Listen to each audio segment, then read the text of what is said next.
Hi, welcome once again to our YouTube channel. Thanks for subscribing to our channel. We really appreciate you. Today we want to take the Waec 2024 Agric Science Practical Specimen. We want to discuss the specimens that have been put forward by Waec for this year's Agric Science Practical. So those are the things that we'll be looking at right now. And so we'll start with listing all the specimens that have been provided for us this year. So specimen A, we're starting with specimen A. Specimen A. Our specimen A is ranging pole. Ranging pole. That is our specimen A. And our specimen B happens to be arrow. And then we have our specimen C. Our specimen C is the measuring tape. Measuring tape. And we have specimen D. Our specimen D is wooden peg. Wooden peg. And we have our specimen E, F, G to be similar. We have dry sand for our specimen E. We have dry sand in capillary tube. Dry sand in capillary tube. Our specimen F is dry but clay. Dry clay in capillary tube. We have our specimen G to be dry loam in capillary tube. And we have our specimen H.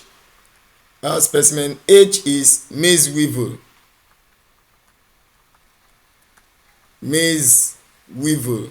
That is our specimen H. And our specimen I is bean beetle. Bean beetle. And then we have our specimen J. Our specimen J is the grasshopper. Grasshopper is our specimen J. And then we have our specimen K to be the cotton stainer. Cotton stainer. And then we have our specimen L to be tilapia. Our specimen L is tilapia. We have our specimen M to be hay. And lastly, we have our specimen N to be fish meal. Fish meal is our specimen N, which happens to be the last specimen. So these are the specimens that we will be working on for this year's Agric Science Practical. So come along with me as we start picking off all of these specimens one after the other, discussing the characteristics, uses, as well as some other things that comes to mind as we pick one of the specimens, as we pick all of the specimens one after the other. So we start with specimen A. Let us pick specimen A. Specimen A. Alright, when we look at specimen A, what do we have there?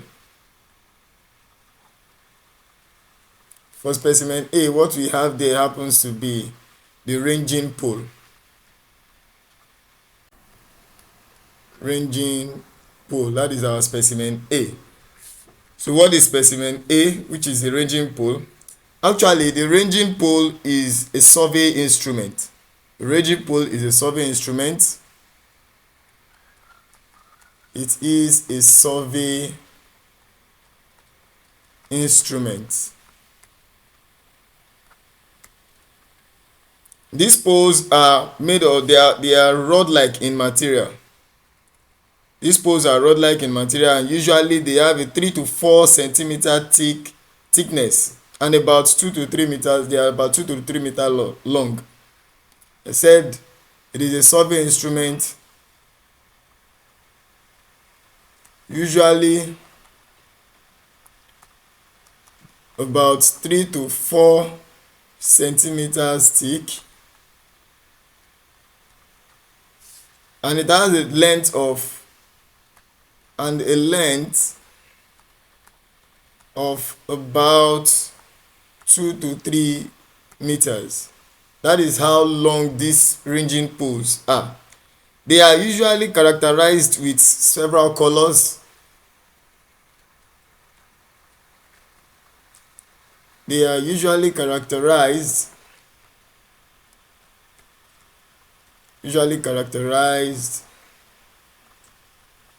by several colors.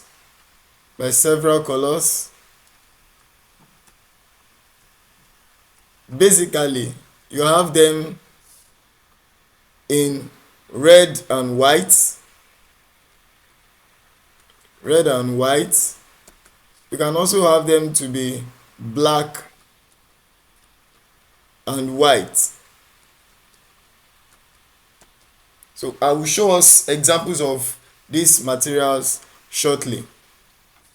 So they could have these colors. It could be red and white, and it could also be black and white. So here I have an example of what a ranging pole looks like. You can see what we have here on our dashboard. That is what a ranging pole looks like. You can see it. So basically that is what we are talking about. We are talking about these materials that we have here. So that is how a ranging pole looks.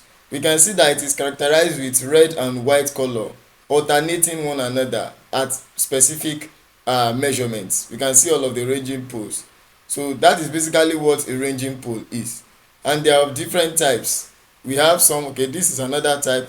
You can see the ranging pole now. You can see the length of the ranging pole. So this is what I'm saying, that measuring from this side here, looking at the diameter is what I said we'll be having them to be about 3 to 4 centimeters, and then the length is 2 to 3 meters. At the length of 2 to 3 meters, that is basically what the ranging pole looks like. So let me show us other examples, other types. You can see this one now is black and white. This is another type of ranging pole, and it has its gradings. You can see the markings on it. Here I have it to be black. This area here, this part here that is black currently, can also be red. So we have it to be black, white, red, black, white, black, white, black, white, black, white, or it could be red, white, red, white, red, white, alternating one after the other like that. And if you look at the measurement, you can see it here to be 0.2 meters for the black, and it alternates with another 0.2 meters for white, alternates with another 0.2 meters for black, and it keeps alternating like that. So the total length of the rod is what we said to be 2 meters or 3 meters thereabout, and the diameter is either 3 to 4 centimeters. Basically that is what the ranging pole is. So let's go back. What is this ranging pole used for? Uses of the ranging pole. Basically, we already said it is a sample survey instrument. One, it is used for marking positions, marking the position or boundaries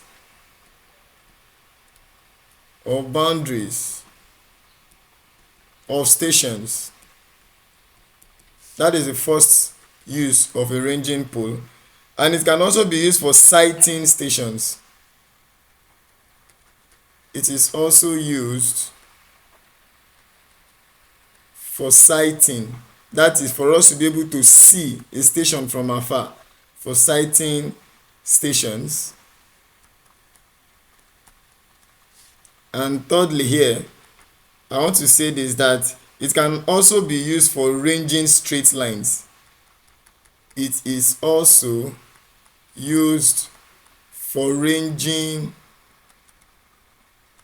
straight lines, particularly on the field when they are actually using it to carry out a sample survey. So those are the major uses of the of the ranging pole. So I said it usually has characteristic colors of black and white and red and white, depending on the type that is being used. So basically that is what specimen A is talking about. So we'll move now to specimen B. Specimen B is saying, specimen B talks about arrow. Specimen B.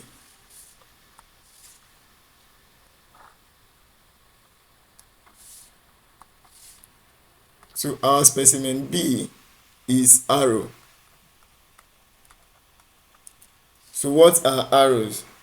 This is also another type of sample survey instrument.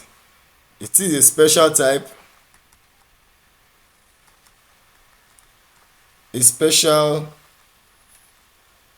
of surveying pin or surveying instrument, which is also called marking pins, which is also called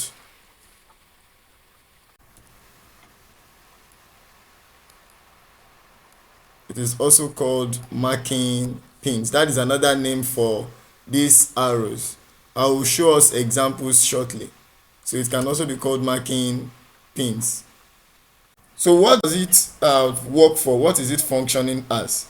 Now this sample pin is used on large flat surfaces. It is basically used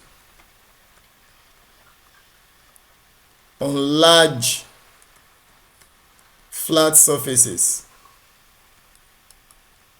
or land.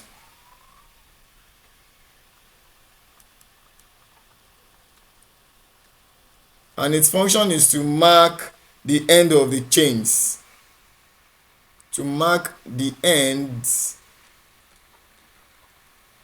of the chains during the chaining process.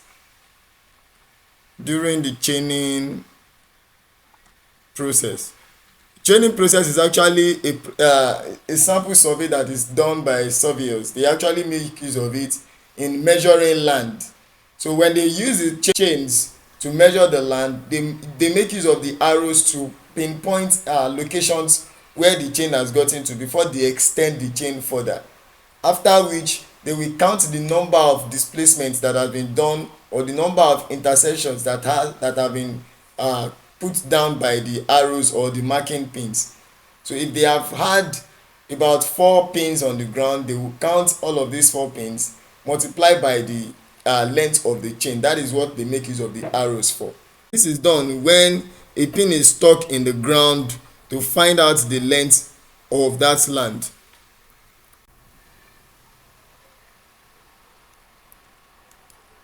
When a pin is stuck into the ground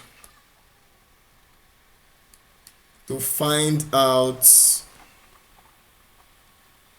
the measurement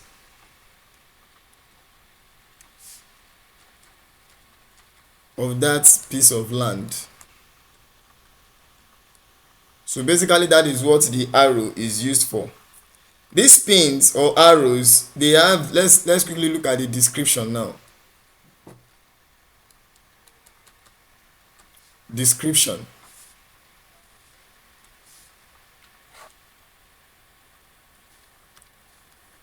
So the pins or arrows, they have 4 millimeter. They are 4 millimeter in diameter. The pins or arrows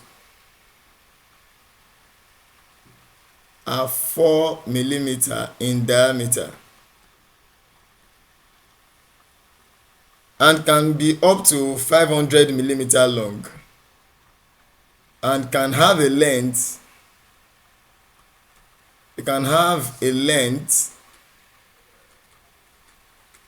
of about 500 millimeters. That is how long it can be. And when this happens, it usually has a diameter, a loop. It has a loop at its end.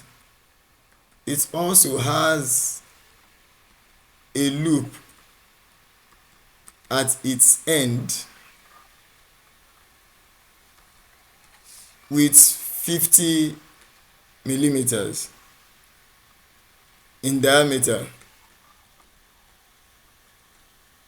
The loop at its end has a measurement of 50 millimeters in diameter.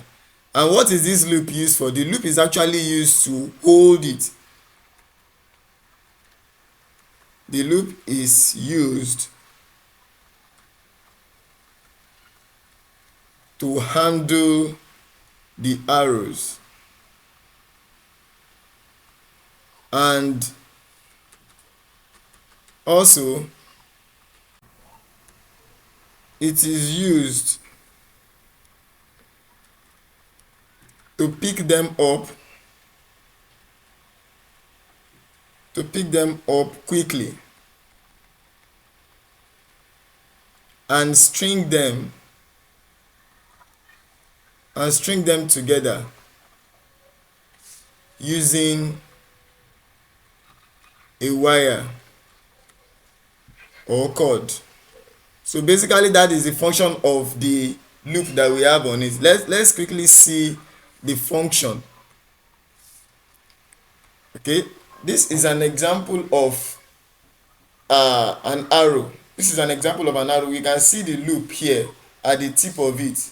We can see the loop at the top of it here. This here is what we refer to as the loop. Let me show us the one that is just single so we understand. Look at this now. We can see that it has loops at the top here.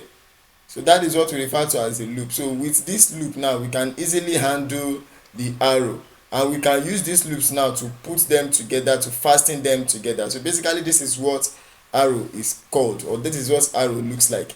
So we can see different examples now. We can see this is a set of 10 arrows. You can see them, this is a set of 3. So that is basically what the arrow is, and that is what they are used for, like we have discussed. They are used on large flat surfaces to mark land and to mark lands at ends of chains during chaining process. That is basically what the arrow is used for. So let's move to the next specimen now, which is specimen C. Specimen C, which happens to be a measuring tape.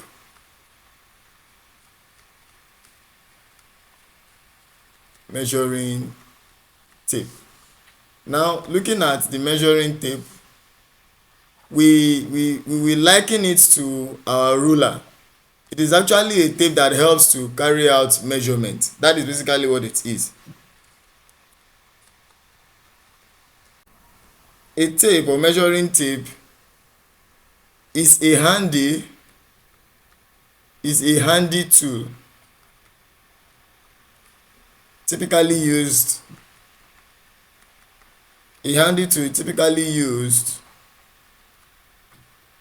to measure distance,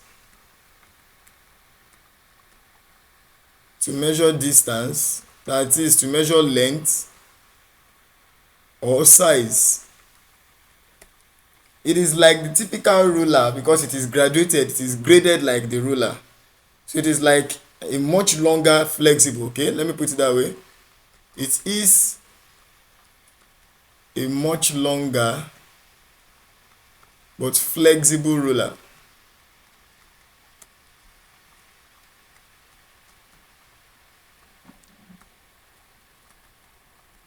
Which consists most times, it consists of a case.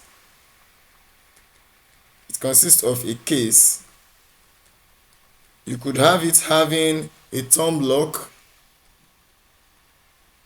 You could have blade. Some of them are made of blade or tape.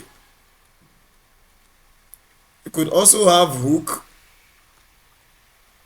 and sometimes belt clip.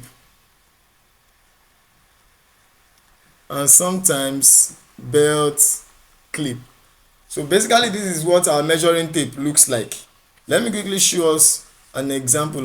This is a measuring tape and there are different types. You can see this one here. It is graded on this side here. It is graded in inches on this side here, and on this reverse side here it is graded in centimeters. And there are different types. This is a measuring tape. This is another measuring tape. You can see this one now. This is another measuring tape. It has a total length of 7.5 meters in this. I said earlier on that some of them have case, like this one now is in a case. You can see it. And this place here This part here is what I'm referring to as the thumb lock.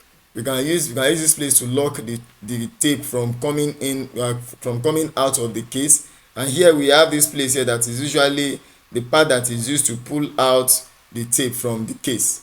So this is another example here. We have another example here. This is another type of tape usually used by surveyors. You can see this is another one.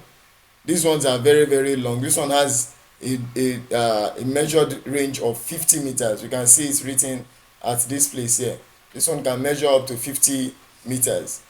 So they are different, and usually this is how the gradings on the rulers are, or the tapes. This is how it looks. You can see it from this point here, from the tip here, which is 0 inch, to this point here it makes 1 inch, and from this point here to this place it makes another inch. So 1, 2, 3, 4, and it keeps going like that. And if you look underneath here, we can see it. This is 1 centimeter, 2 centimeter, 3 centimeters, 4 centimeters, and it keeps going like that. Now if you don't want to measure in centimeters, every centimeter makes 10 millimeters. 1 centimeter makes 10 millimeters. So from this place to this place, which is 1 centimeter, is 10 millimeters. And so if we keep counting like that, if we move from this place to this place here, which is 5 centimeters, that makes a total of 50 millimeters. So those are the graduations that we have on the tape. So we have them on these types of tapes, and they are similar to one another on all the tapes. Like we have on this one is similar to what we have on these ones as well. The measurement, the centimeter on this one is equal to the centimeter on the others. The inch on this one is equal to the inch on the others as well. So basically those are the things that we refer to as the measuring tapes. So I said it is a much longer flexible tape. A tape usually have imperial readings. Yes. A tape usually have imperial readings. The markings that we have that helps us to calculate or to measure accurately, they are the imperial readings and the metric. The imperial reading, the metric readings, and in some cases we could have it to be both. We could have it to be both on some of the tapes. So some tapes have only the imperial readings, some tapes have only the metric readings, and some tapes contain the two types of readings, which are the metric and the imperial readings. So basically that is what our measuring tape is about. And so we move to specimen D, which is our next specimen. Specimen D. Specimen D. Our specimen D is the wooden peg. Wooden peg. That is our specimen D. So what is our wooden peg? What does it signify? What does it symbolize? When we look at the wooden peg, it is also called a survey stake. Also called survey stake. Like the name implies, this particular type that we're talking about is wooden, so it is made of hardwood. Made of hardwood and used to mark out boundaries. And used to mark out boundaries. We actually pin them into the ground to mark out boundaries and locations to indicate points and positions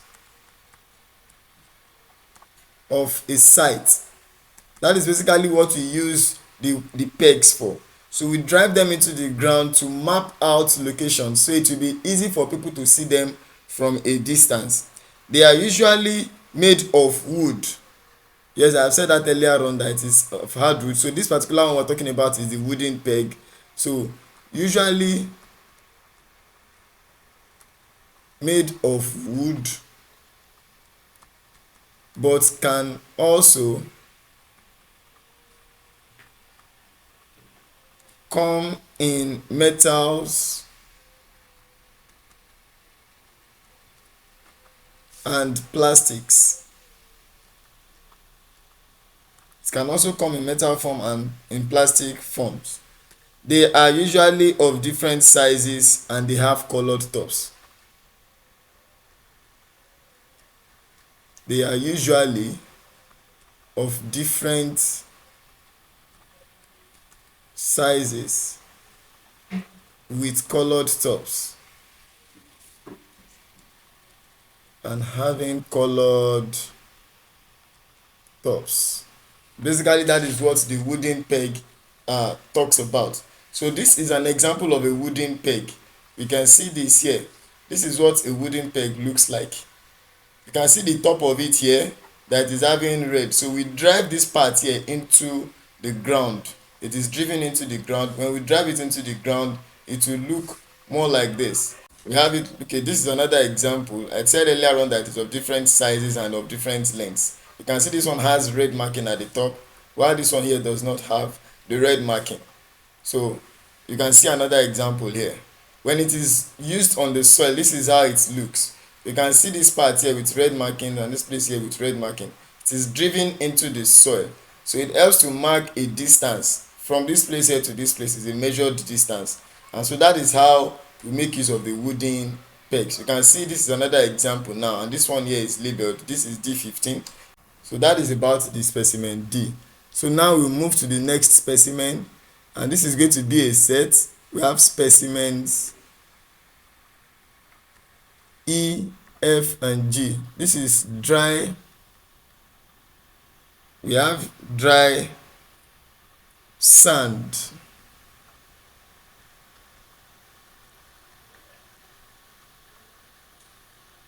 In capillary tube. And specimen E, that is dry sand in capillary tube. Specimen F is dry clay. Dry clay in capillary tube as well.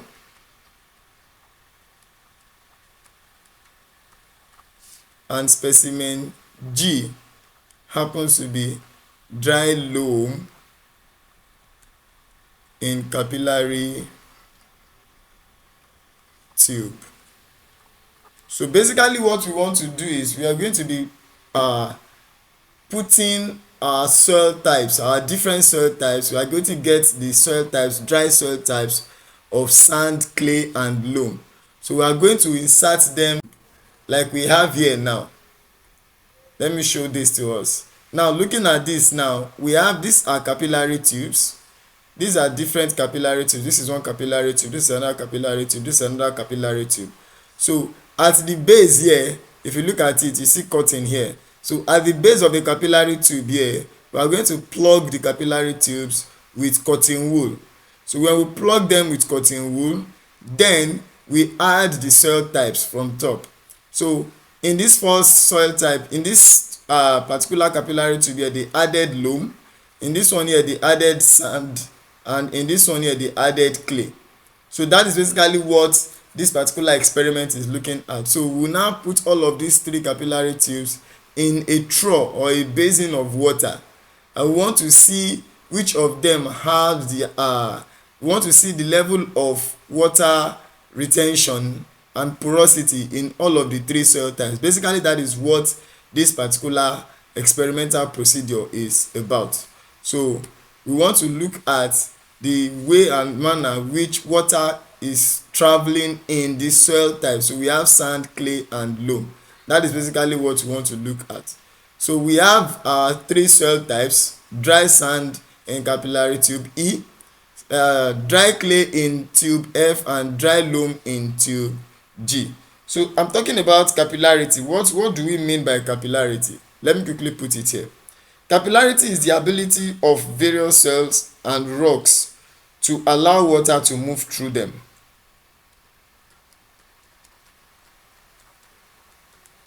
Capillarity is the ability of various soils and rocks and rocks to allow water to allow water to move in the capillary, move up through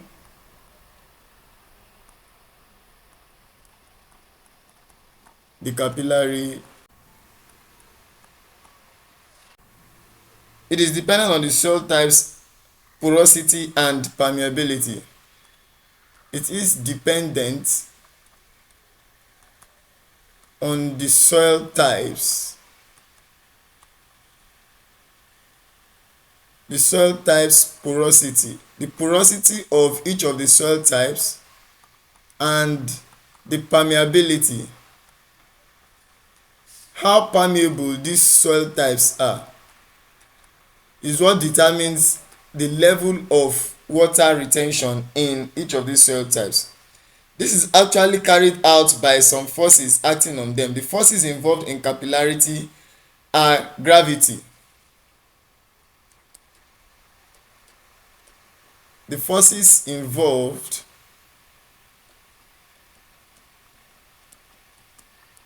in capillarity include gravity. So what does gravity do? The gravity pulls water. It includes gravity, which pulls water molecule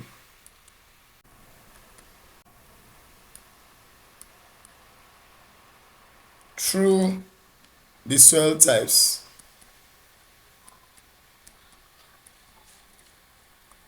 So that is basically what the gravity does in this particular experiment. So capillarity is the primary force. Capillarity is the primary force that enables the soil to retain water. It is with the help of the capillarity of soil types that it is able to retain water, as well as to regulate its movement. So basically that is what the capillarity of these three soil types will look like. So we eventually find out that when that is done, we have water moving most in the clay soil. It is discovered that during the capillarity test here, we find out that the clay soil happen to be able to absorb much water, or the most amount of water from this water trough here. So that is why we are seeing what we are seeing here. The water has risen high up in the capillary tube for the clay soil, which is that capillary tube F.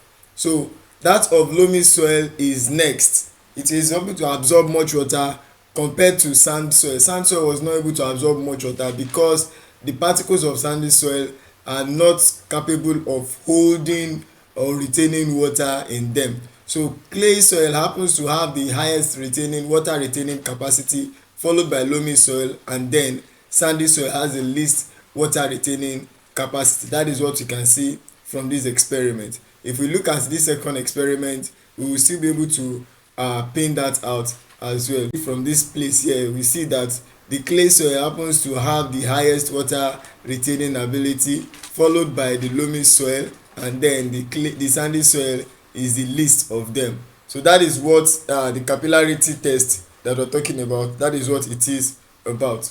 So from here now, we move to the next specimen, which is going to be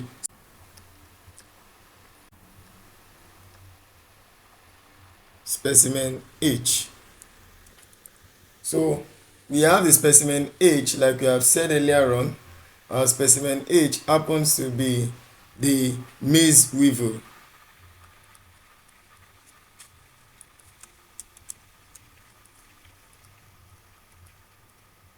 Maize weevil. That is what our specimen H is. So that is what we are looking at right now. So when we talk about the maize weevil, it has its botanical name to be the botanical name that we have, because we have so many types of them, but the particular one we are using as our case study here, we have it to be the Cytophilus zimes. Cytophilus zimes. That is the botanical name of this particular one that we are looking at right now. Cytophilus zimes.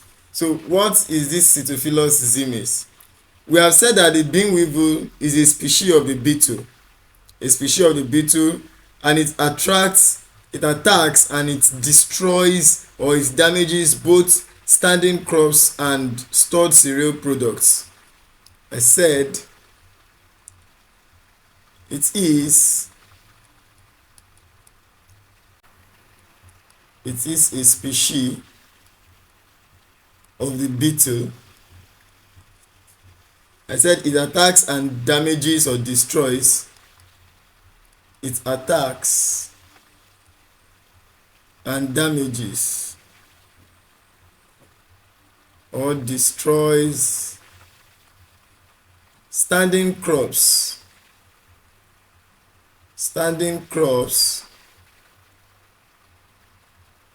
as well as stored cereal products, products like rice, we have sorghum, etc. So these are some of the crops that it damages. It also infests other types of stored and processed cereals. It also infests other types of stored and processed cereals, e.g. we have pasta that is being attacked. It also affects cassava. So those are few of the crops that it affects. Now if we quickly look, I should help us with the scientific classification of this particular zimes. If you look at the scientific classification, we'll be having it looking like this. The kingdom is kingdom Animalia. We have the phylum here. The phylum is the Arthropoda.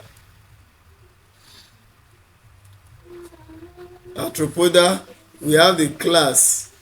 The class is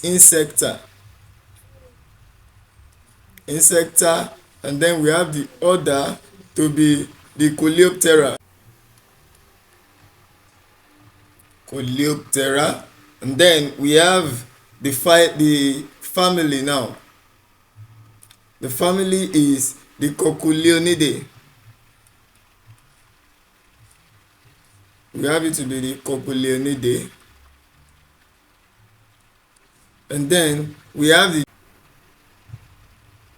the genus to be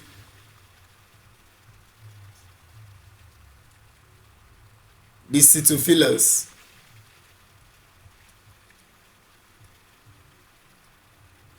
And the species is the zimes. So that is the classification that we have there. So for this particular one now, we have the combination of the genus and the species, which is the Cytophilus and the zimes, to give us the botanical name. So that is what the maize weevil is about. Now it has complete metamorphosis. It has complete metamorphosis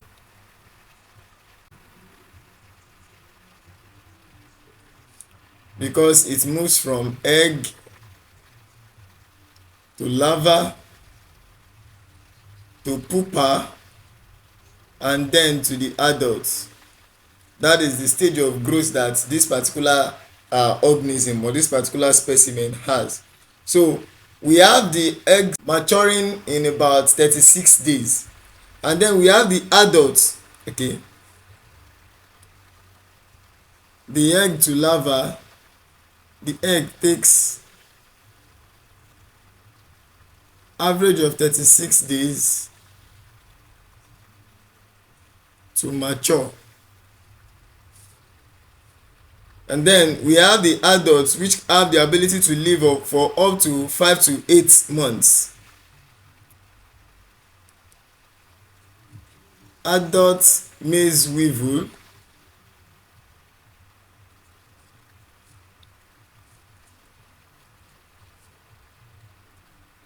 can live for about 5 to 8 months.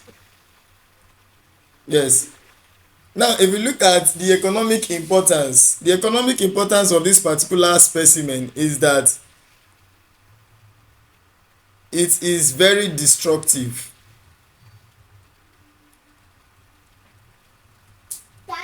Hence, it reduces agricultural yield and benefits. So basically these are the things that we need to look at about this particular specimen H, which is the maize weevil. So let us see the specimen. This is an example of what the maize weevil looks like. This is what it looks like. So we have it like this. You can see it. This is an example of maize weevil. You can see it here as well. And if you are asked to draw the diagram, this is what you are looking at and that we are expected to draw. You can see the biting mouth part here. You can see the bent antenna extended when walking, and then the rostrum, the eye. All of these are the body parts.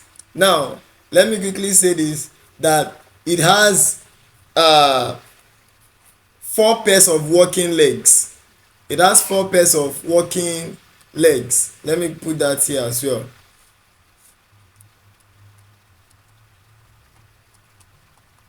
Four pairs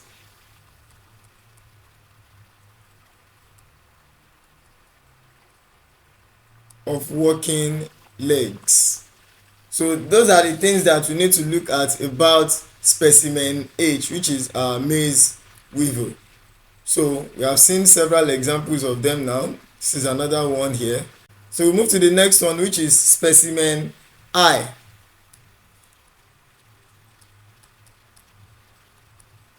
Specimen I. Our specimen I is the bean beetle. Bean beetle. That is our specimen I. So what is the bean beetle, or how does it look? Those and more are the things that we will quickly be looking at right now. So we have the scientific name of the bean beetle to be the Brucine species.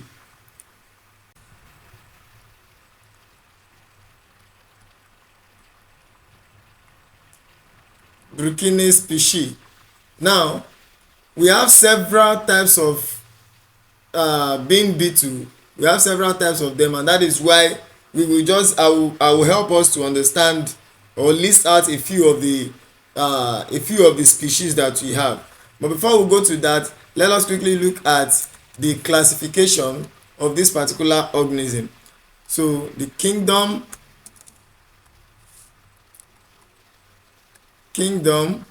is Animalia. We have the phylum to be Arthropoda, like in the case of the maize weevil. We have a class to be Insecta. We have the order to be the Coleoptera as well. Coleoptera. We have the family this time around. The family is the Chrysomelidae. We have the Chrysomelidae. Melidae. That is the family of the bean beetle. And then we have the genus. The genus for this particular one, we have the genus to be the Acanthocelides. The Acanthocelides. And then the species, we have the Optectus. The Optectus. So let me just list out some species here.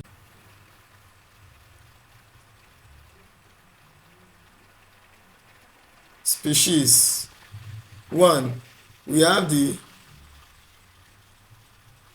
Acanthocelides,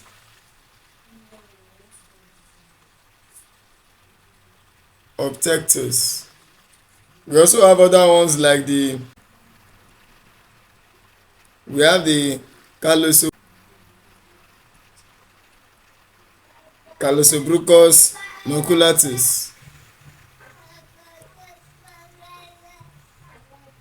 We also have another one which is the Callosobruchus chinensis.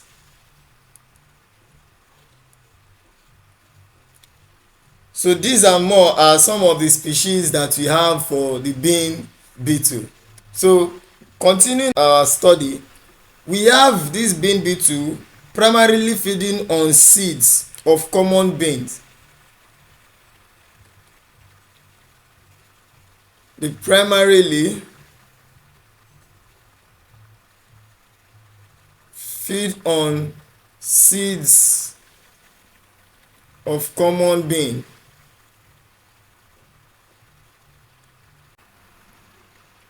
And some others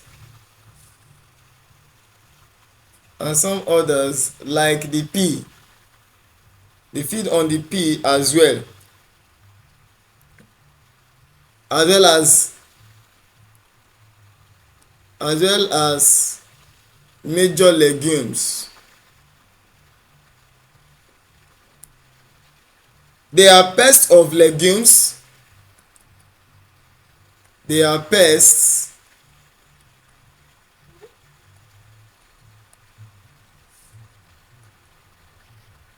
because they destroy these organisms, these plants, both on the field. They destroy the plants both on the field and in storage. Only the larvae feed on seeds. Only the larvae of this bean beetle feed on seeds. Only the larvae feeds on seeds. The adult feeds on pollens.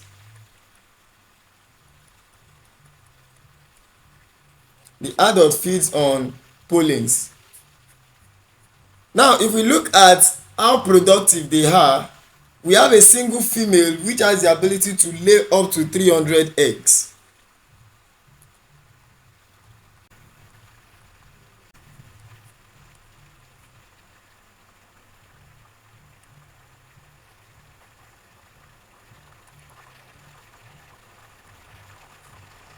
Can lay up to 300 eggs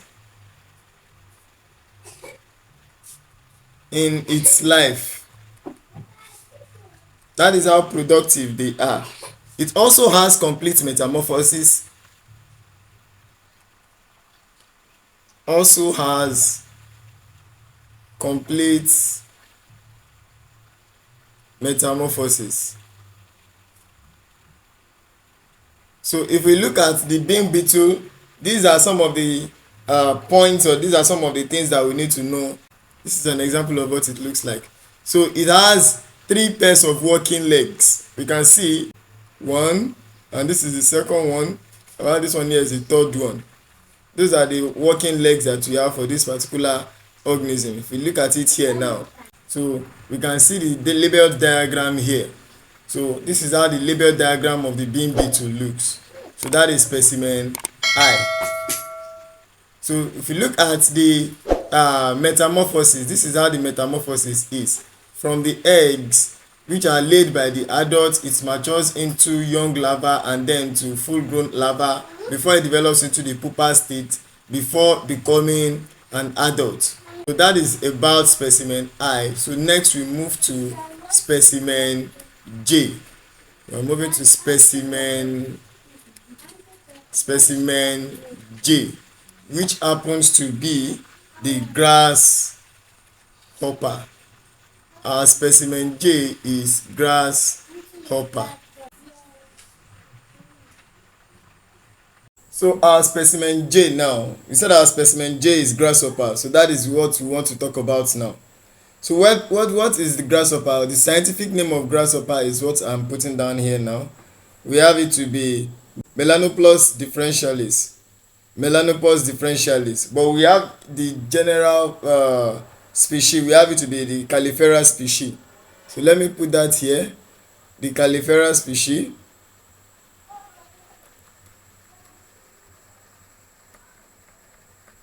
So we'll list some examples of the species 412. Now when we talk about the grasshoppers, these are chewing herbivorous insects. They are chewing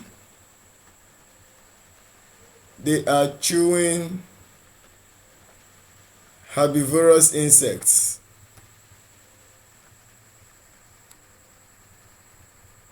They are chewing herbivorous insects that are typically ground dwellers. They dwell on the ground. They are typically ground dwellers, and they have powerful hind limbs or legs, which makes it possible for them to actually escape threats. They possess powerful hind limbs,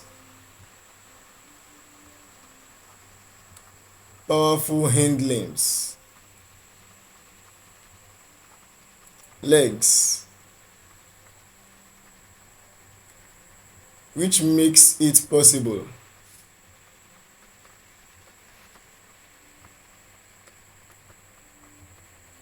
for them to evade threats. So these are what the grasshoppers are. Now apart from them having these hind limbs, they also have forelimbs. Their forelimbs are usually shorter than the hind limbs, and it is used for grabbing food. That is another adaptive feature of these organisms. Their forelimbs,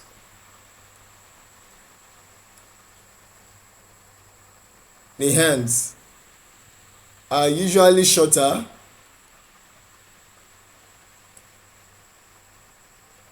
and are used to grasp food. That is basically what they use this set of powerful limbs for. So they use the forelimbs to grasp food, while they use their hind limbs to actually hop or to jump, trying to evade any threat that comes their way. They are sometimes seen as pests of cereals. These grasshoppers, they are sometimes seen as pests of cereals, particularly when they become much, when they fly in herds, when they fly in a bunch. They fly to be seen as locusts. When they fly together, they fly to be seen as locusts. They swarm in multitude as locusts. So like I was saying, they are usually seen as pests of cereals, of some vegetables and pastures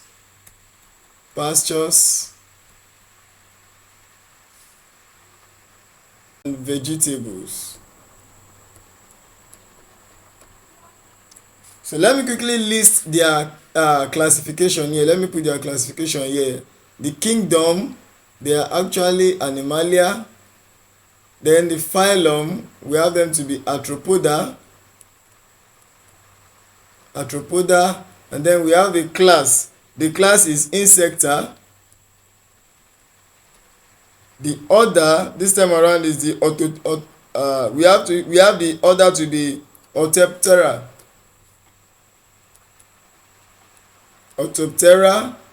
And then we have the family. The family is the Acrididae.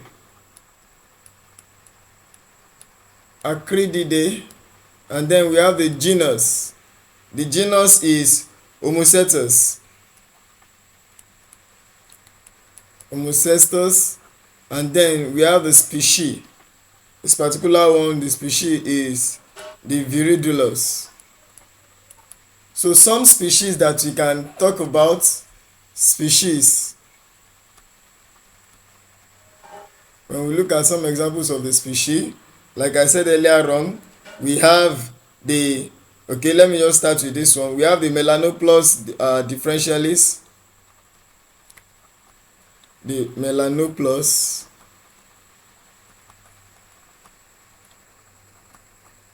differentialis. We have another one, which is the one that we listed here. We have the Homocestus viridus, viridulus. The Homocestus viridulus. So we can see them. So these are a few of the examples that we can have.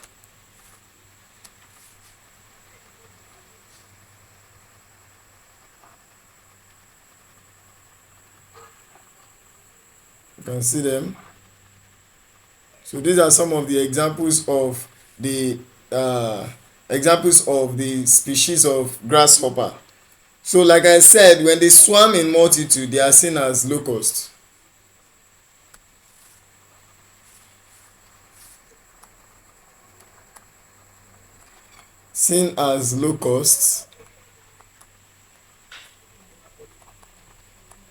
When they swarm in multitude.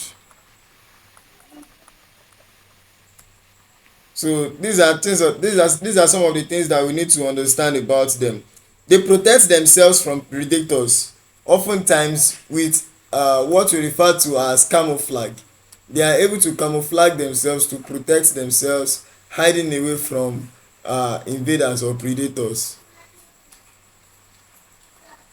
They protect themselves from predators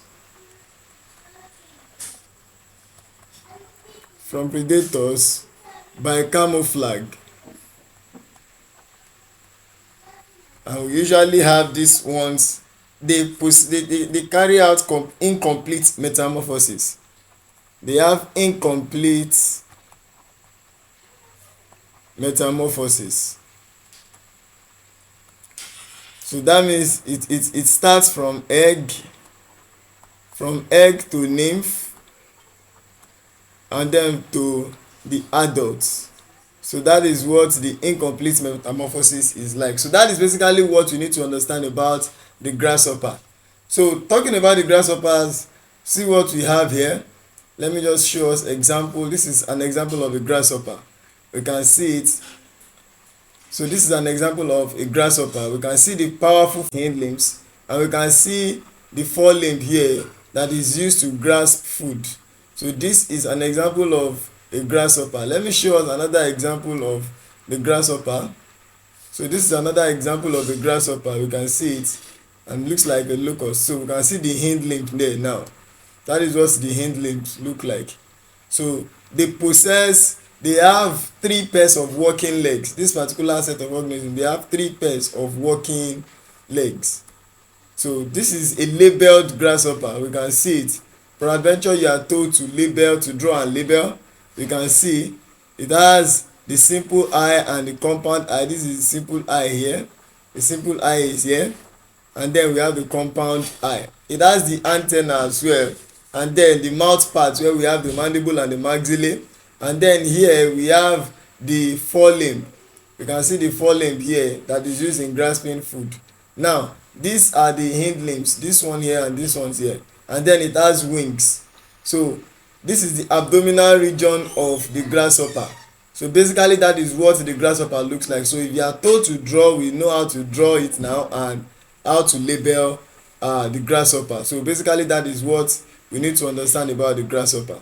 So this is another drawing or another diagram, a sketch of what the grasshopper looks like. So that is that about the grasshopper. We now move to the next one, which happens to be our specimen K. Specimen K. Specimen K. And our specimen K is cotton stainer. Cotton stainer. Specimen K is said to be cotton stainer. Now, we have just made mention of what the cotton stainer, what specimen K is. We said it is cotton stainer. So what is the scientific name? We have it to be the Disdecus singulatus. Let me just put it here.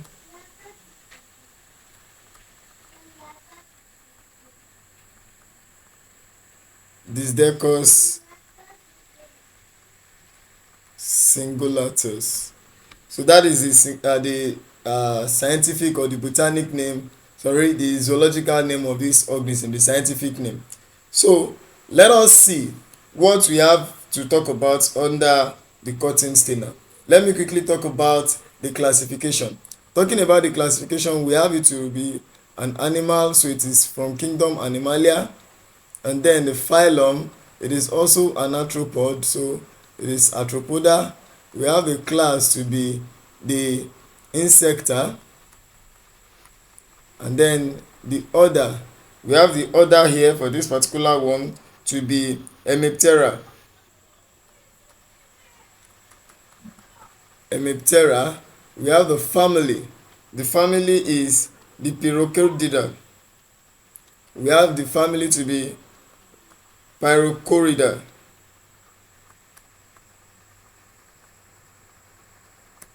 And then we have the genus. The genus this time around is the Disdalcus. We have it to be Disdalcus. And species, we have it to be the Singulatus. So we have so many examples. We have the Disdalcus suturellus. That is another example of the cotton stainer. So these are some of the classifications of the cotton stainer. So let us see what we need to talk about it. Now, it derives its name from its destructive function, derives its name from its habit. Derives its name from its habit, which is it actually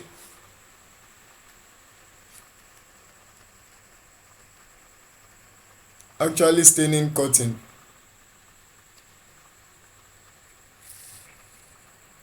It punctures and sucks young balls. It punctures and sucks young balls, and hereby preventing them from reaching maturity. Thereby preventing them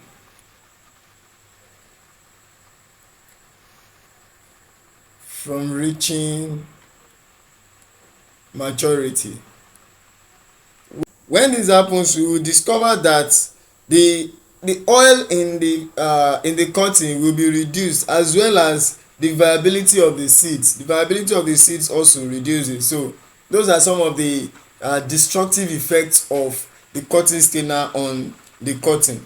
It also sometimes affects some other crops, because it infests crops like oranges, and when it inserts its beak into the orange, you find out that the orange is caused to fall or to drop from the tree in few hours, and in days, let's say 2 days, the orange is rotten already. So that is it here. It also infests crops like oranges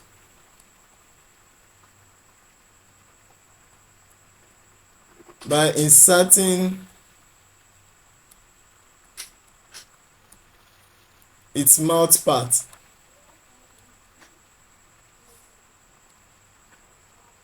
into the orange, and the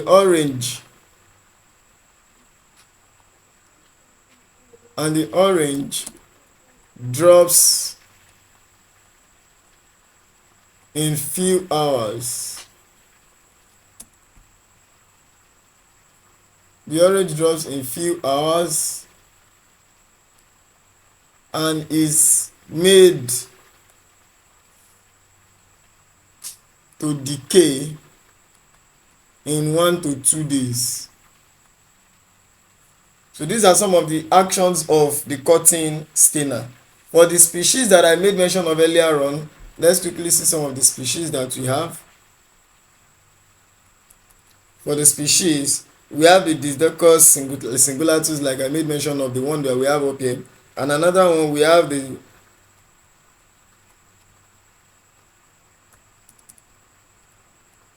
Disdocus suturellus. That is another one. So we have this one here. This one is another one. So don't forget, when you write a botanical name like this, you must endeavor to underline them, but don't join the underline. It is very, very important. So this is how it is done. So these are some of the things that we need to know about the cotton stainer. Now, it can be controlled. Let's see the control habit. Control.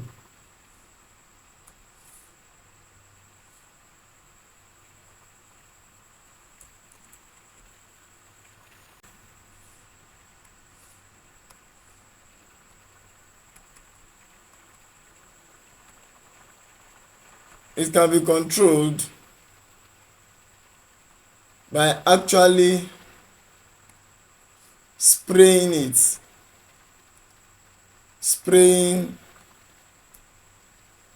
with soapy water or insecticide.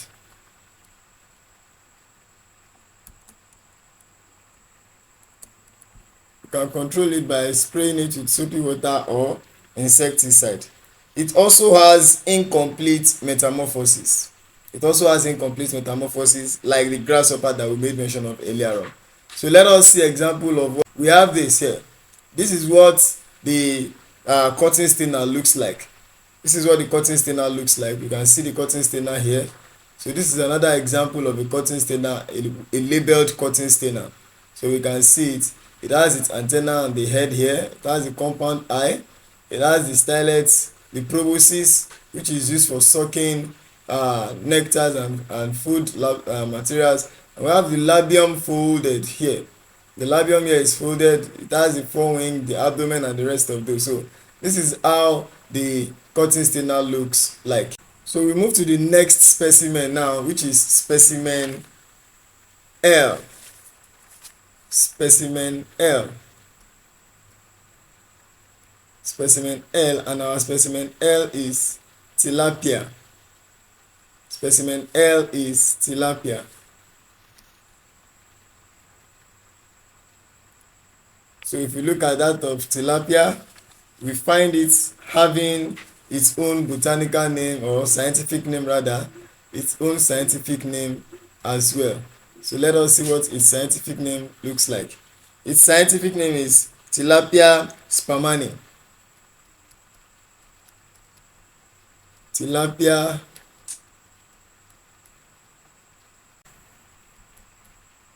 that is the scientific name.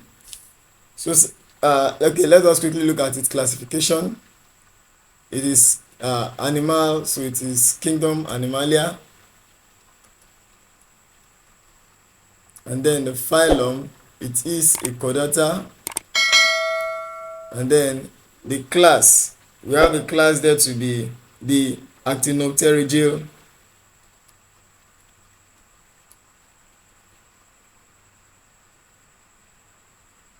Actinopterygial. And then we have the order. The order for it is the Cycliformes.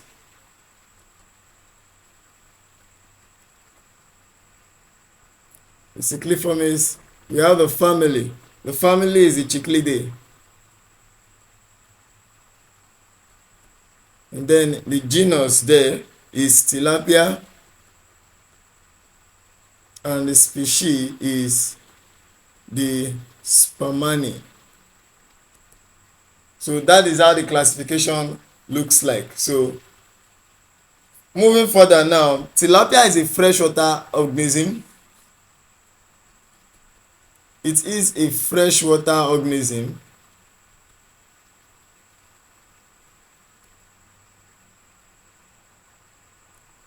that inhabits shallow waters. It inhabits shallow waters. Shallow waters like ponds, rivers,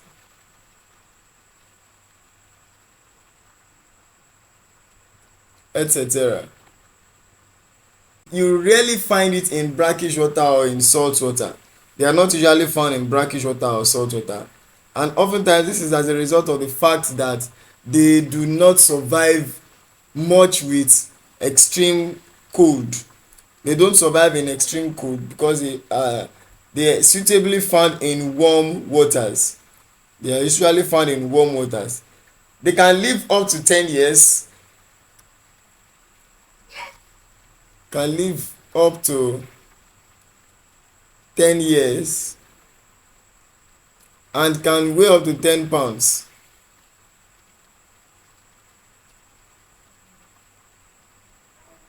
And can weigh up to 10 pounds. So usually they grow to become very, very big. They are one of the healthiest source of proteins. One of the healthiest source of protein because they rarely have infections. They have high resistance to major infections. They resist so many types of infections because of their scale possession, because they possess scales. Now let us look at some of the structural adaptive features that they possess.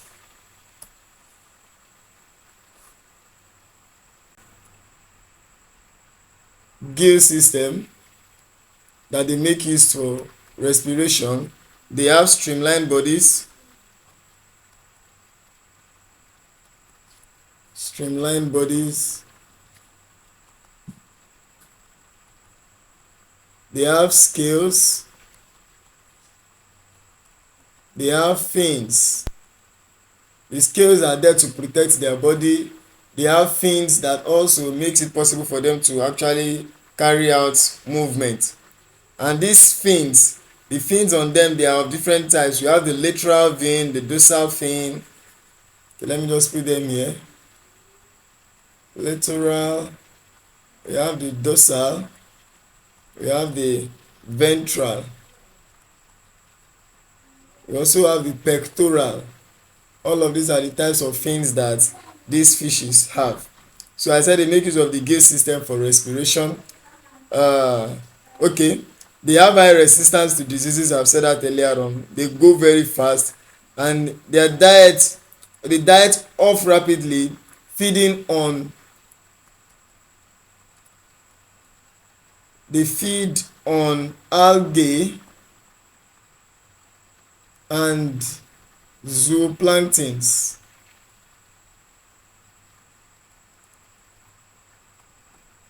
They feed on algae and zooplanktons. Though in some cases we find the very mature ones to be omnivores depending on their age, and also they can also be cannibalistic, feeding on their peers. So adults can be omnivores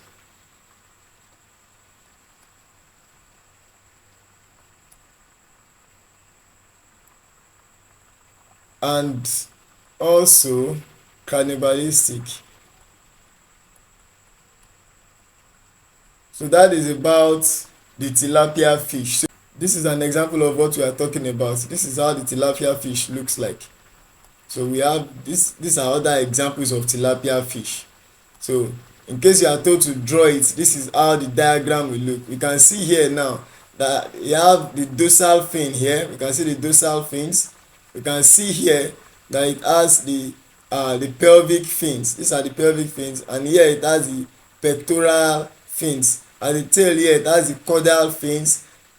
Here it has the anal fins. So in this region here, they are trying to show the reproductive part of the fishes.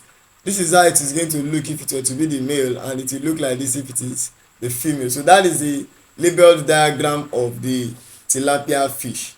So that is that about the tilapia fish, and then we move further to specimen M.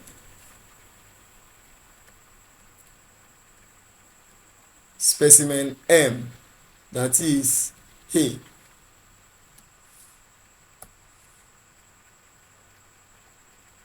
Having picked specimen M, what are we talking about here when we talk about hay? Hay is made from grass, legumes, or any other herbaceous plant. Made from the combination of grass, legumes, and other herbaceous plants.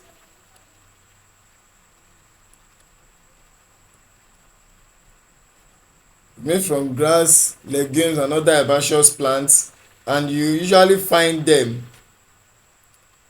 have them being cut and dried to be used as food. They are and dried before being used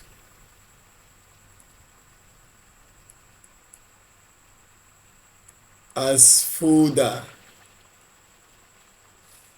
that is food,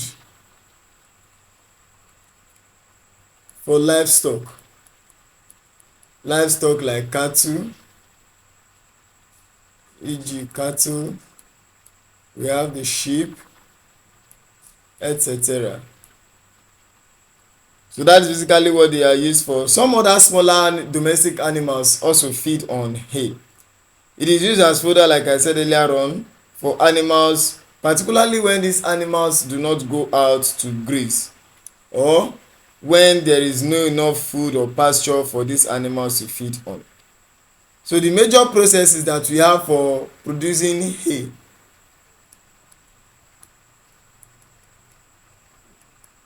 major processes, you have the cutting, where the grass or the legumes will actually be cut, and then it will be dried. We call it drying or curing. And then we have the raking, where we sort them, and then it is actually being processed, particularly when you are having more than one type of plant in it, after which it is then being stored. Storing it is also very important, so as not to get it destroyed. So it is best served in good quality when it is green. Yes, it is best served in good quality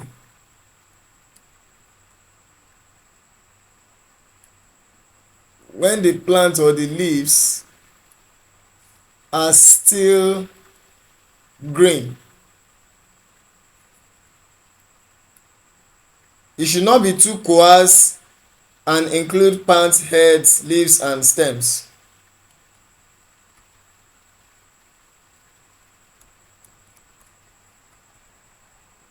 it should not be too coarse, and it should have enough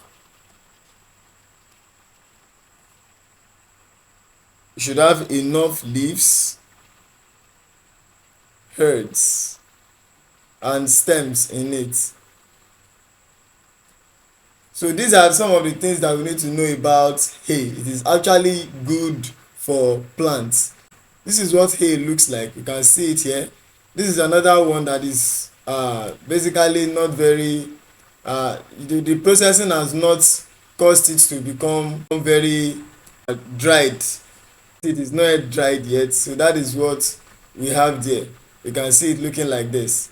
So we can see that this one is still is dried already, but it is still having the green coloration.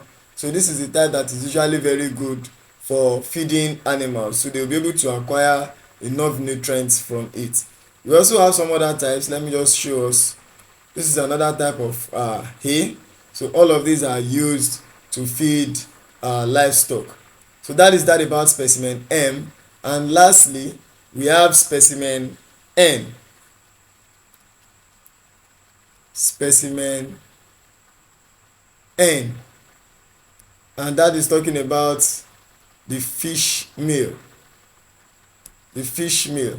So what do we have to talk about, or what do you have to say concerning the fish meal?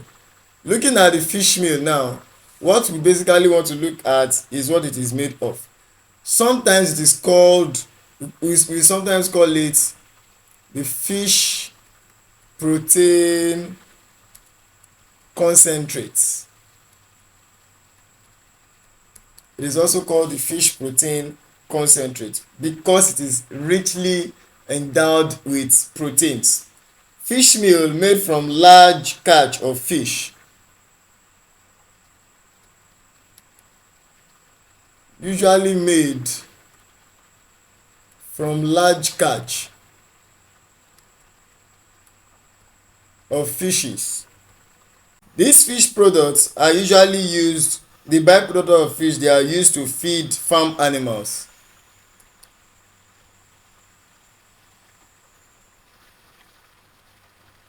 These fish byproducts are used to feed farm animals.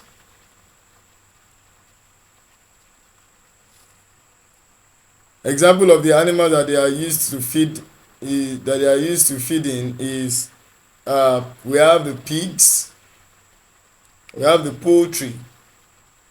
Can use it to feed the pigs, the poultry, even farmed fishes.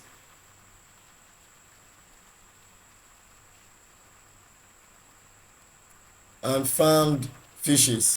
It contains small oceanic fishes such as herrings. In the process of making it, it contains small oceanic fishes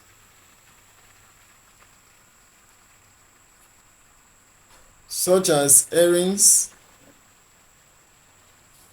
we have sardines, etc. The oil in the fishes as well as the water are pressed out. In the processing of this fish meal, the oil and water are pressed out.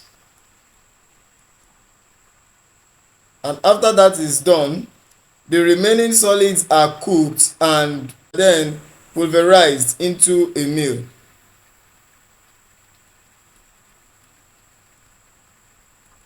After which, the remaining solid is cooked and pulverized before it is then passed as meal.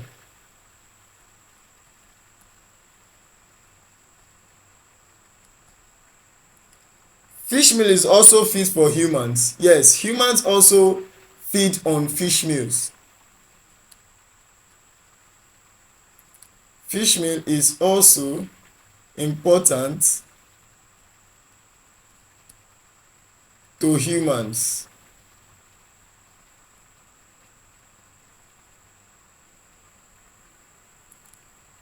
As food, because it has high nutritive value because of its high nutritional value.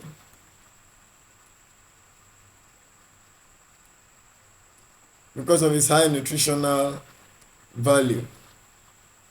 It is enriched with high quality proteins. It is enriched with high quality protein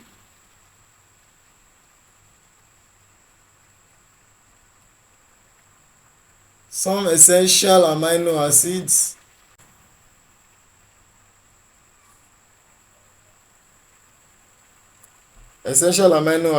vitamins and minerals.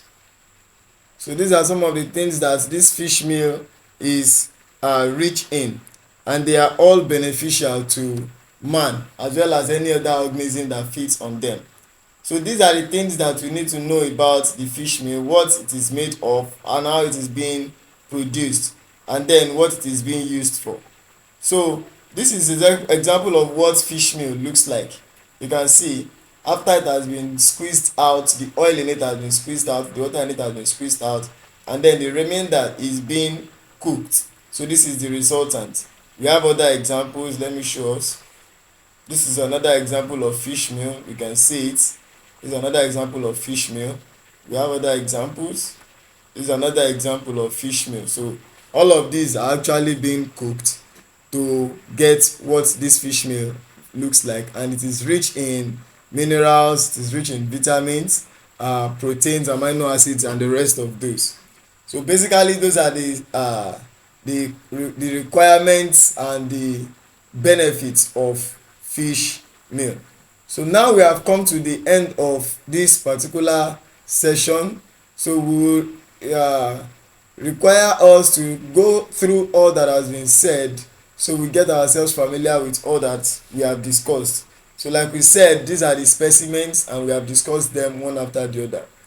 I plead with you to try as much as possible to go through them so you understand all that has been said.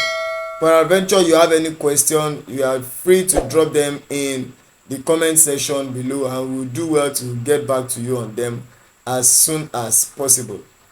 We would like you to like our content, share them. If you are yet to subscribe to our channel, please kindly do so. Subscribe to our channel, and don't fail to click on the notification button so you get easily notified when we upload new content. We will soon be having some other contents uploaded to the channel, so please don't fail to subscribe if you are yet to do so, and please share them with your friends. Let them benefit from what you are also benefiting from. Thank you very much, and I wish you success in your exam. Bye for now.